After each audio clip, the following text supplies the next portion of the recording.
Kid Chameleon might be the first video game I remember playing. I have very, very foggy memories of being at a friend's house in probably 1992 in this dingy old basement looking at the CRT TV and just hearing the funkiest, grooviest Sega Genesis music.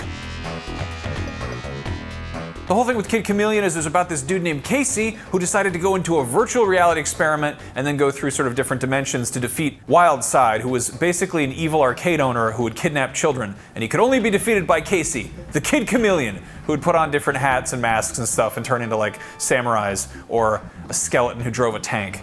It's a weird game.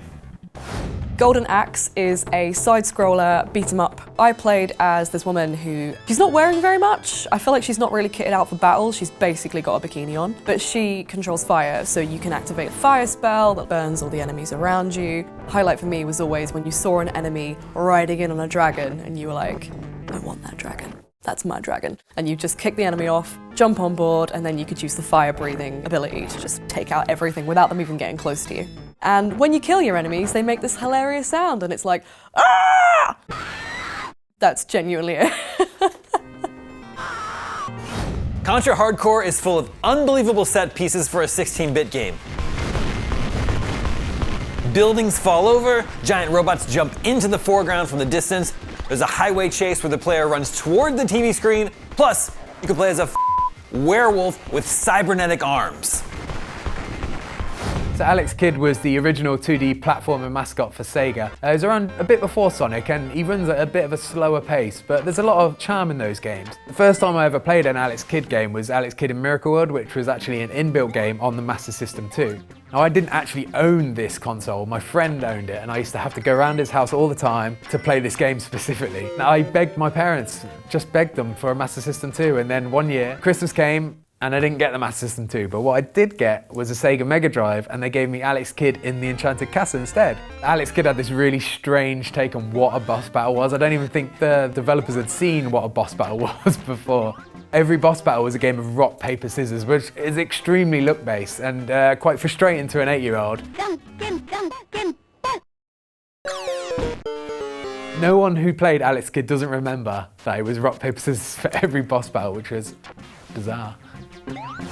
Toejam was the first co-op game I ever played, like a local co-op game where two people could hang out together in the same level at the same time. What was crazy about it was that it was procedurally generated, which means that every time you played it, it was different. It was about these two funky hip-hop space aliens that farted a lot and basically had to collect these destroyed ship parts of their cool, funky spaceship and then fly back into space. It was like rife with all these enemies who were sort of like American, like cheeseburger dudes and like bikini models and then just like skeevy salesmen. It was sort of like this poignant take on our pop culture and our society at the time, but it also filtered through like farting rap aliens.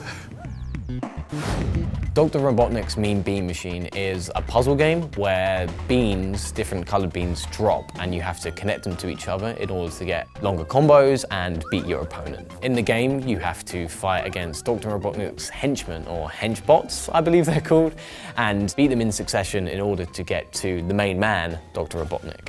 When I was younger, I remember playing it multiplayer against my brothers. Hang on a minute, when were you born? 1996. Although the Mega Drive came out before I was born, we still had one. And I remember playing Mean Bean Machine against my brothers and trying to get as long a combo as you can. And the longer combo you get, the more grey beans are sent to the opponent, but also the higher pitch the sound effects go, just to show that you're doing better. So it'd start off with something like a yippee, until you stack like, I don't know, 4 or 5, and then it gets like yippee, and it gets higher each time. Hearing that is a feeling I just can't describe to you. It feels so great. Being your brothers in a video game, there's nothing better really, is there? Sonic the Hedgehog 1 was like my favourite Sega Mega Drive game, and I can prove it because I have the t-shirt. Sonic the Hedgehog was the game that actually got me into video games. I know other people that had like Amstrads and Amigas and all these other consoles, and they were very boring, but I had a friend at school who had a Sega Mega Drive and Sonic 1. I would go around his house and play it.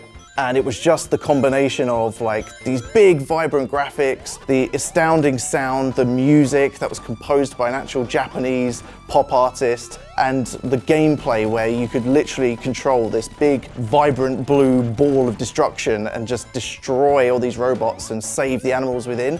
I was just absorbed by it. It kind of inspired a whole lot of other platforming games that came out as well in that era.